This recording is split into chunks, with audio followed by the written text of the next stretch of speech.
Сіз видео түсіруді енді бастап жатқасын, әрине стандартты камера бағдарламасын пайдаланасыз. Ол бағдарламада профессионалды функциялар жоқ.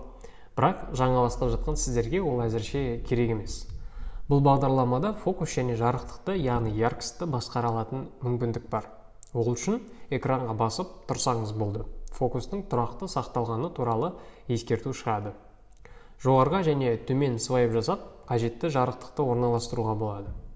Фокус тұрақтылығы не үшін керек? Түсірілім кезінде фокус бұзылып кетпес үшін.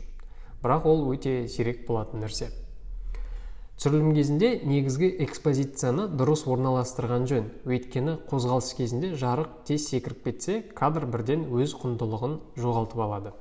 Оған әсер ететін әрине жарық, сондықтан түсірілім кезінде жарықты мұқият қойып алғаныңыз дұрыс. Өйткені дұрыс қойылған жарық сапалы түсірілімнің кепілі болып табылады. Сондықтан, егерде болашақта сапалы және қымбат видеолар түсіргіңіз келсе, міндетті түрде жарық құралдарын сатып алуды жоспарлаңыздар. Бұлай қарасаң, қажетті жарықсыз тіпті профессионалды камераға дұрыс видео түсіре алмайсыз. Сондықтан есіңізде болсын, жарық өте маңызды. Егерде сіз далада немесе үлкен терезелері бар помещениеде түсірілім жасайтын болсаңыз, онда күндізгі жарықты пайдалансаңыз болады. Бірақ ондай жағдайда съемка уақытын дұрыс таңдағаныңыз абзал. Видео саласында алтын сағат түсінігі бар. Ол күннің таңғы және кешкі уақыттары. Неге? Өйткені бұл уақытта күн айтарлық төмен орналасқандықтан қатты жарық болмайды және кішігірім суретші жарық рөлін атқарады.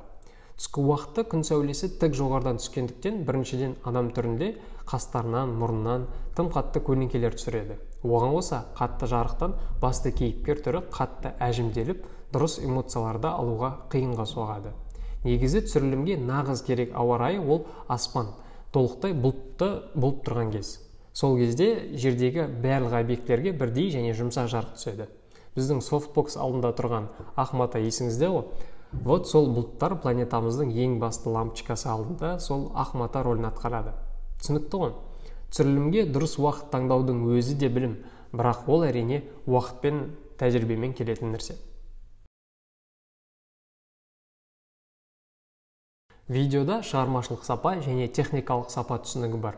Негізі дұрыс локация, композиция, идея құрастыра алсаңыз, не затқа түсірсеңіз де бәрібір. Өйткені алда айтқандай, дұрыс шығармашылық жағынан идея және дайындығыңыз төмен болса, тіпті қымбат камерамен де бір нақты жетістікке жету қиын. Сондықтан дұрыс білім және қиялыңыз болса, тіпті смартфонмен де керемет дүниелер жасауға болады. Дэвид Личтің видеосы есіңізде ғой, солай ма? Мінекей камераның мүмкіндіктері және оны пайдалана білуіңіз ол техникалық сапаға жатады. Ал сіздің санаңыздағы нәрсе ол шығармашылық сапа. Шығармашылық әлдеқайда маңызды, сондықтан білім алуға еш ерінбеңіз. Съемкаға дайындық видео саласында препродакшн деп аталады. Съемка уақыты продакшн, ал монтаж уақыты постпродакшн деп аталады. Постпродакшн, яғни монтаж, ол соңғы этап. Бірақ бастапқы екі этапты дұрыс істемей, сіз монтаж кезінде жақсы ештеңе істей алмайсыз. Ол не деген сөз? Съемкаға дайындық ол ең маңызды процесс. Олсыз съемка жақсы өтпейді. Сәйкесінше монтаж этапы да нашар болады. Біреулер ойлайды, былай істеп алайын, монтаж кезінде қатырам деп бәрін. Олай айту үшін сіз ақымақ болу керексіз, немесе тәжірибеңіз өте мол болуы тиіс. Монтажға қатты сенудің қажеті жоқ. Монтаж ол да бір құрал және жалпы процестің бір бөлігі болып табылады. Сондықтан, әрбір кадр жасаған сайын, оны монтаж кезінде қалай пайдаланатыныңызды жоспарлап отырыңыз. Сосын, түсірілім кезінде керек емес кадрларды бірден кетіріп отыруға кеңес беремін. Өйткені монтаж кезінде дұрыс материалды іздеп отырудың өзі де уақыт. Ал уақыт ол алтын. Келесі сабақта біз съемка тәсілдері туралы білім алатын боламыз.